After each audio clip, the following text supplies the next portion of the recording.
In case you missed it, the news reported that Melly's lawyers have submitted their final paperwork asking for him to be released on bond until his trial in September. This time they're feeling confident that he'll finally be let out of jail. Not long after Melly's mom gave an update about his possible release. We just still praying. I know I said I would I'll keep everybody updated with what's happening. I know right now we're waiting.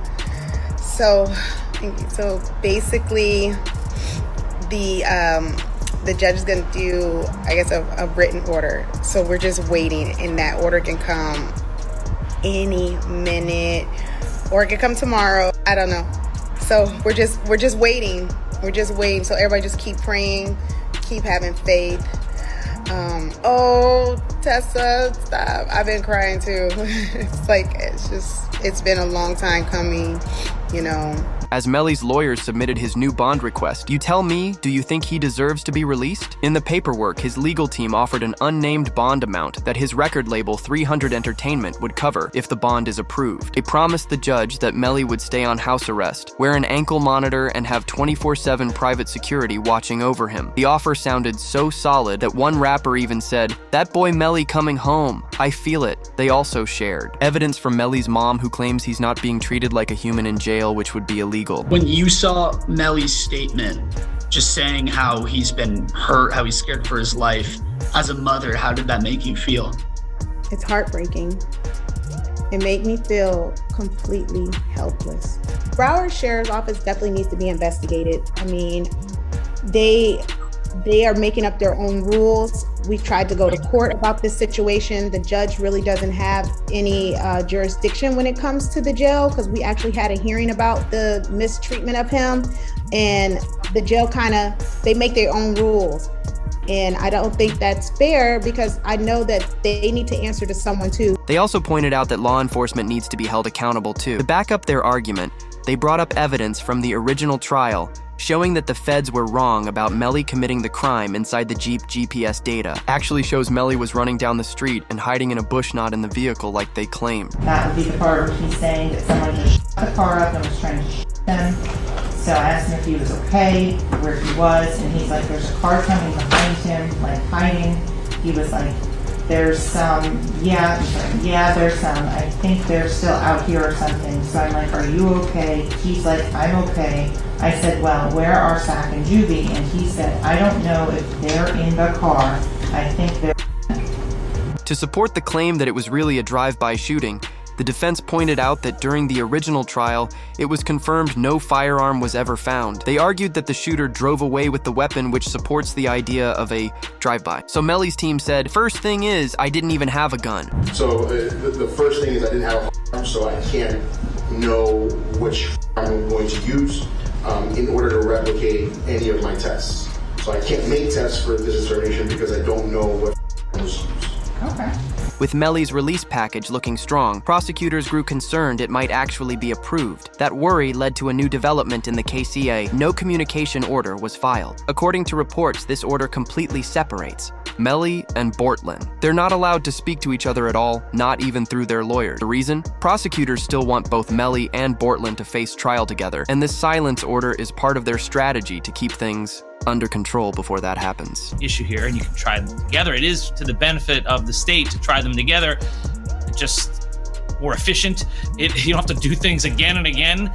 Do it all at once, and also you get a better chance of having them incriminate each other during the trial. It benefits the defense to sever it. That way they can point the finger at each other and get away with it. So this is what's going on. But I don't think it should be automatically severed because the state is seeking the penalty for Melly, because it's only the penalty phase of the trial that would be different, not the guilt phase. The guilt phase is the same. They're both capital crimes. You're seeking the penalty on one, not the other, but that goes into the second part of the trial, the penalty phase, only if Melly is found guilty. The prosecutors are trying to use pressure to get Bortlen to turn on Melly. They believe that if Bortlen knows he didn't commit the entire crime, he won't agree to take a life sentence. Their goal is to make Bortlen fold and testify against Melly in court. And there's a good chance he might, especially since Melly's legal team already tried to blame the crime on Bortlen during the first trial. Those were his lies. Cortland Henry shows up at Memorial Hospital, Miramar. You don't see him sitting there, but where you will see him sitting is in the driver's seat of a car with two bodies, a car riddled with bullets. And when he shows up with a change of clothing, change of shirt, powder residue on his hands, evidencing that he had discharged a firearm. And he lies. He lies about where the incident occurred. He lies about how it occurred. And he lies about not having a phone. I think it was Miss Bradley herself who said, everybody has a phone in his pocket, not Cortland Henry. Melly's lawyer pointed out that Bortland had been lying to federal agents. They revealed that Bortland had gunpowder residue on his hands. Someone involved in the investigation also confirmed the presence of that residue and spoke about what it could mean in the case. So the right hand of Cortland Henry contained 0 particles characteristic of heart residue and two component particles. And the left hand contained 1 particle characteristic of heart residue and 1 2-component particle. Okay. And can you explain to us what that means? Basically, overall, there was heart residue present on the hands. Bortland wasn't happy about how things were going. After Melly's first trial ended in a mistrial, Bortland tweeted, "Mind games don't work on people like me," with a handshake emoji, almost like he was hinting at accepting a deal. If Bortland and Melly are tried together, the prosecution plans to use footage from the night of the crime where Bortland is seen lying to police trying to cover for Melly. Okay, tell me what happened. Man, I was playing music, getting off the exit. I was already getting sleepy, almost home, you know what I'm saying? And like, just out of nowhere, like, I just heard, you know what I'm saying? So, and I ducked down, you know what I'm saying, in the car, and I almost crashed the car. Let me back you up a few minutes. Where were you coming from? I was coming from the studio, from Fort Lauderdale. Fort Lauderdale studio. Which way did you take? I took I-75, 595 to 75. Then you took 75 south? The officer could clearly see that Bortland's story didn't make sense. Even though Bortland kept trying to make it sound real, he got caught in a lie. Here's the hard part where we're having a hard time to understand, is that we shut down that entire area and we had officers shoulder to shoulder walk it out. They didn't find as much as 1 shell casing. They didn't find 1 piece of glass, nothing. Nothing to what you said adds up. And it's hard. Bro, I'm telling you, bro, that's the classic. I mean, for whatever reason, your 2 friends, are these your good friends? Yeah, that's what I'm saying. These my like, these your 2, I'm assuming close friends. Yeah, we got. And you're doing them an inservice by not telling us the truth. I'm telling you the truth, sir. I don't like. How? What do you want? How do you make shell casings disappear? I don't know. How can I tell you about a shell case? I don't even talk about it. Cause I told y'all. Like, I don't know. Like, I don't know. Okay, just so you know, all right, because you're saying, well, I don't want to talk anymore. There's going to be a lot more questions. There's, and we're not trying to piss you off. The thing is, we don't know your friends. Yeah. So the reason we have to ask all these questions, because the more we know about your friends, your lifestyle, your friend's lifestyle, your friends, his friends, and the circumstances surrounding today, the more, the easier it's going to be for us to try and solve this. Realizing that Bortland wants to end the conversation, the officer begins asking about different questions to see if he will open up again, as the officer began asking about the actions made during the drive, by how Bortland was driving. Did he crash into anything? And I'm driving, ducking for my life, trying to make sure I don't get hit. And you telling me, you telling me about shit. I don't know. You know what I'm saying? I'm trying to make sure I don't get hit. I'm driving. I'm trying to make sure I don't get hit. You know what I'm saying? What I'm gonna be worried about? You know what I'm saying? I know it's not for you to worry about. Shit crazy, bro. But if you tell me it happened there's got to be some evidence there. There's going to be broken glass, just like there's broken glass over here from when you guys opened the doors and stuff like that. Okay, there's going to be broken glass over there when the windows got out. There's going to be casings from the people at your car. Okay, there's gonna be stuff, evidence over there. Okay, right now, there's nothing. I kind of think I know what happened because I got information. But with the conversation dragging out too long, the officer would straight up ask Portland, if you know who did this, would you tell me? By just telling me the truth, even if it's something that I don't want to hear, but I respect the truth rather than BS, okay? And it's a simple question. If you knew who did this, okay? You may or may not know. If you knew who did this, would you tell me? It's either a yes or no question. Answer.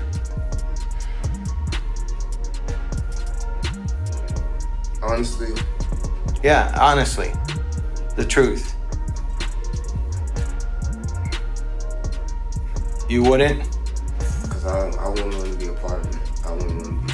But this is where Bortland just shook his head. No, he was too scared to answer the question out loud, worried that his body language might reveal he was lying. Meanwhile, Melly's ex-girlfriend is also being brought in to testify against him as she has finally returned to the United States after being away for several years. Mariah Hamilton is spending her first day at the Broward County Jail. She has no arrest record until now.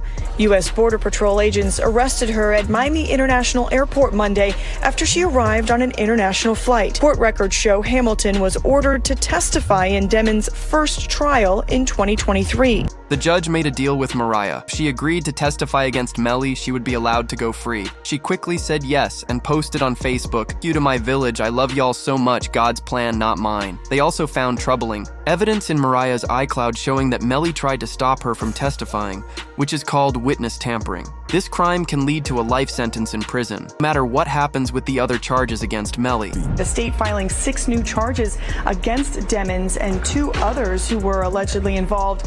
The charges include tampering with a witness, directing the activities of a criminal, solicitation or conspiracy to commit tampering, and unlawful use of a two-way communication device.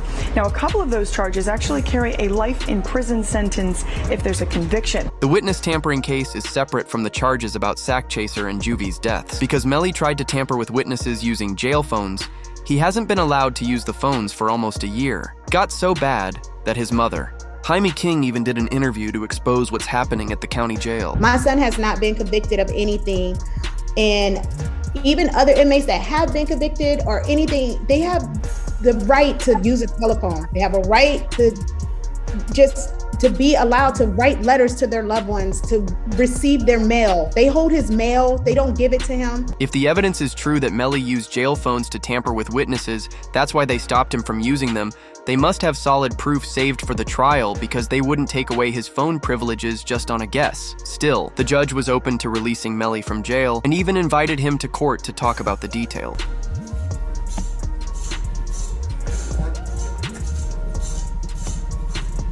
The judge gave the prosecutors one last chance to show why Melly should stay in jail. They started by showing evidence from Melly's phone, text message he sent just hours after the crime admitting to it. What do you think this means for him? The PT Gambino account asked him if he was okay, and his response was, "I did that," and placed a smiley face emoji.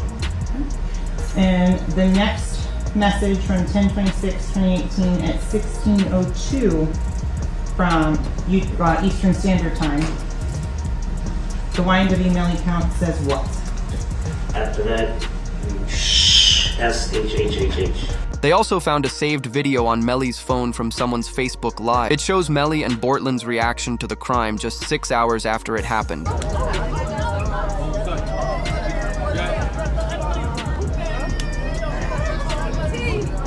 Melly still turned regardless of what happened this early morning. He's still out here being very positive. Turned still. Hey! But no, still turned, regardless of what happened. You already know. The video showed no sadness for the two best friends. More evidence came from a former member of the O-Black group who said Melly's motive for the crime was that he didn't want to share money with the other YNW members. Did Vaughn really tell you that Melly told him that he was two friends? He ain't come out and say, like, we got into an argument. And so, you know, if you know, when people could say something without saying it. And so he told me, like, once I posted what I posted, Vaughn was mad at me. Bro, why you put up there, bro? Walk the bam. I'm like, you sitting up here like you know the love we got. You do this for us, but you gonna trust that his two friends? And he said, them was trying to extort him.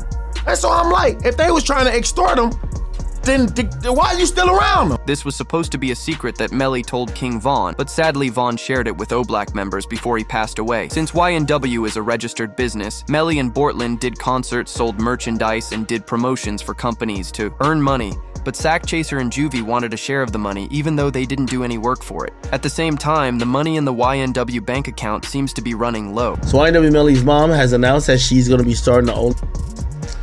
And I gotta be honest with y'all, man, like, this is perplexing. The reason why it's perplexing is because I can't understand why she's doing this.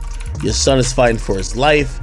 How much, there's certain mothers in hip hop, and you probably could name a few, I won't name all of them, that I feel like their son became stars, but they also wanted to be stars as well. Blueface's mom is one of them. The situation between Melly's mom and Melly, I always thought was interesting, but I never thought she'd be doing this. If you're wondering if she's doing this for money, this can't be a money play. Like, no way, no how. While Academic says it's not about the money, many people on social media disagree. An interview with No Jumper featuring Bime and Jamie King was released, and Melly's brother said that Melly spent a lot of money on careless purchases. I would assume but it's still, that he spent a lot of money on lawyers. Like an amount that would probably... That kid spent a lot of money on a lot of things that shouldn't have been spent on. Really? Like what else? And cars, jewelry. And he's not even out to wear the jewelry. I'm like, why are you buying jewelry? You're not here to wear the jewelry. No, definitely lawyers are probably the best thing you can spend That's money what on. bro. But he's good with lawyers, bro. Like, money ain't an issue for lawyers. Like, he's fine, but it's just like, there was a lot of stuff that should have went to lawyers that he didn't spend on lawyers. I'm like, bro.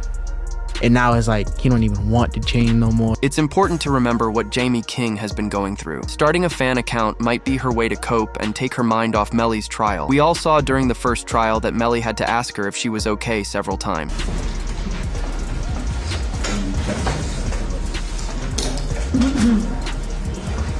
Sorry.